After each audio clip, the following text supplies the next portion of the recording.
Hi, this is Thomas. Welcome to another episode of iCollect, where we feature various different types of collectors and where they also come here to share their passion of collecting whatever they collect.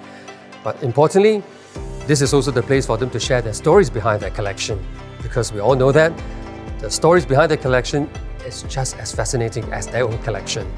Now today we are featuring a collector who collects what we know as Straits Chinese or Peranakan antiques, artifacts, and a wide range of jewelry, which are all very close to his heart.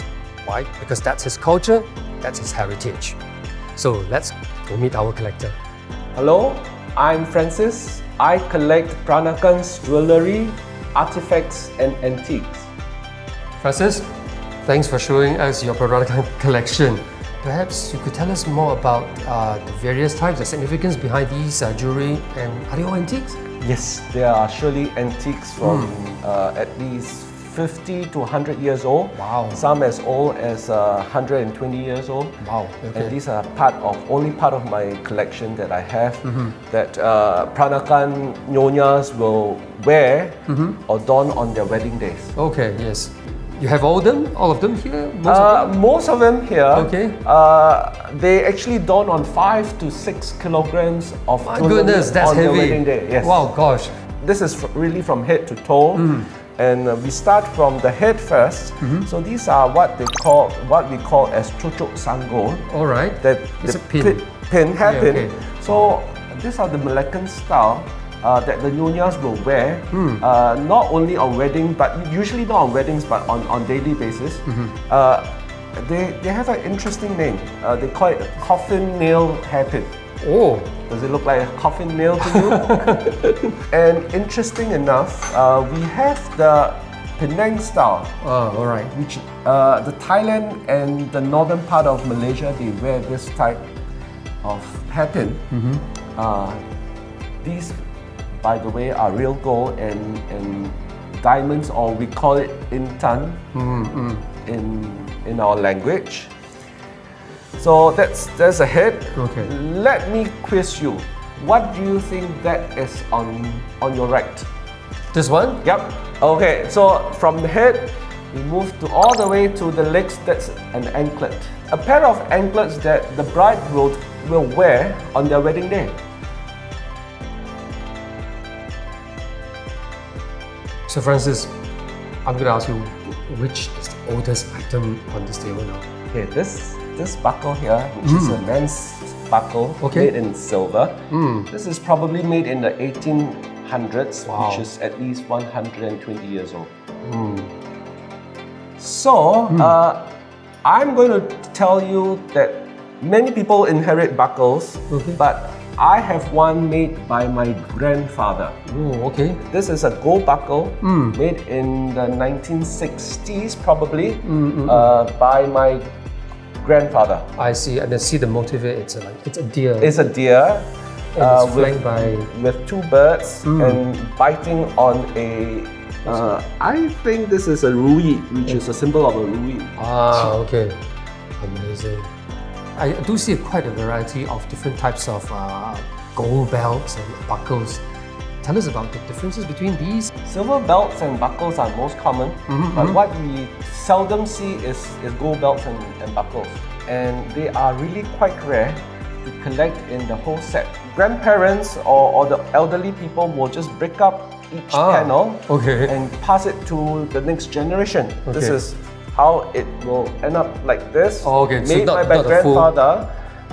My grandmother has actually portioned it out, and it's all different parts of the world now. So that's what you're left with. Yes. What are the differences actually? I see that, it looks like that they all come with different design and motifs. Okay, so this is an Indonesian style called the Aceh style. And these three that you see, and this one perhaps, are what we commonly see in Singapore and Malaysia and Penang. Okay. Of course, you know why the female have to wear belts, because they wear sarong. Oh, okay. And to secure the sarong, you need belts. Okay, yes. This is very interesting because this has got the 12 zodiac. Oh, all right. Okay, so you have each zodiac. Of course, this is more than 12 pieces here, but they have of the 12 zodiac. And there's two phoenixes here as the buckle.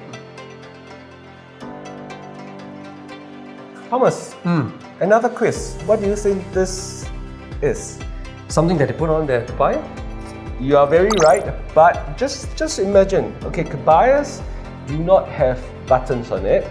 So these actually are the buttons. Buttons? Yes. This one? Yes. Wow. So these are huge. These are in the olden days. That is what they wear on baju panjang, which is an older kind of kebaya. And then it slowly evolved into these kind, which you see is still the three. Okay. You see the Oh, three. these are also buttons, yeah. These are buttons, just that they have added chains to it. Ah, right, okay. So this is a later evolution called kerongsang rantai with chains. And I see this one. This is quite interesting. This one actually, the symbol, the motif here is a bit unusual because it's a crown.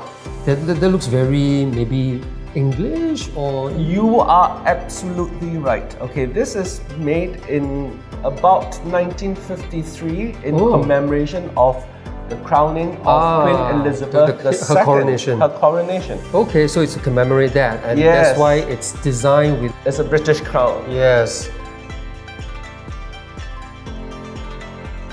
Francis, I see that now you brought in some new antiques to share with us. Tell us a bit about these antiques. Okay, let's start with these. We call them sireh box.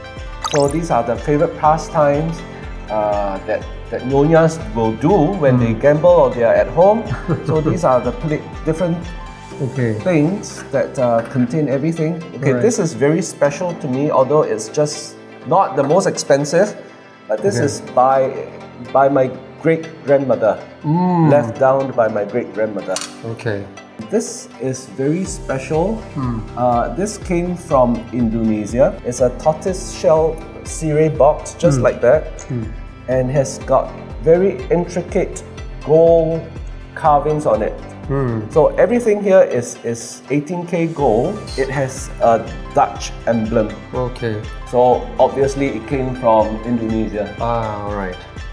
Now, Francis, when I look at some of these old Peranakan porcelain and antique, I do see quite a fair bit of this, but I also see something very rare. I never seen this before. Are they the same thing? And They are the same thing. These are what we call chengs. So basically they are containers for water or porridge in the past. I see, okay.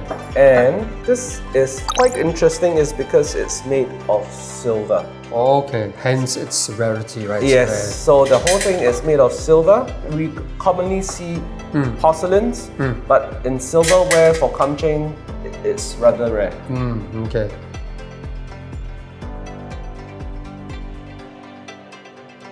Francis, now we are here in this cabinet that I can see quite a fair bit of Peranakan artifacts, antiques. Take us through this collection of yours. This is a handkerchief cabinet for the Nyonyas back then. It's nicely carved in wood. So this is one of my favorite. This is quite interesting.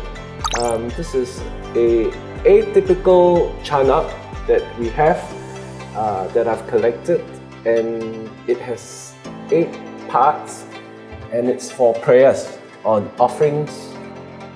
And the next one is an Indonesian style jewellery box that they put all the jewellery inside these compartments and give it to as dowry on the wedding day.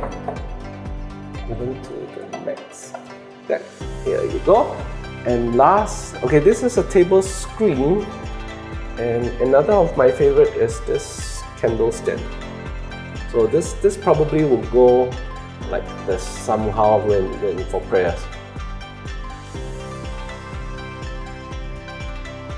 We hope you enjoyed watching today's episode, and thanks to Francis, we learned a lot more about the Peranakan heritage and culture. If you liked today's episode, give us a like, and as usual, please share our video and subscribe to iCollect.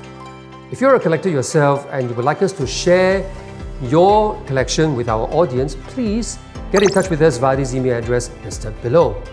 To the next episode, where we bring you unique collection from other collector. This is Thomas, saying bye-bye for now.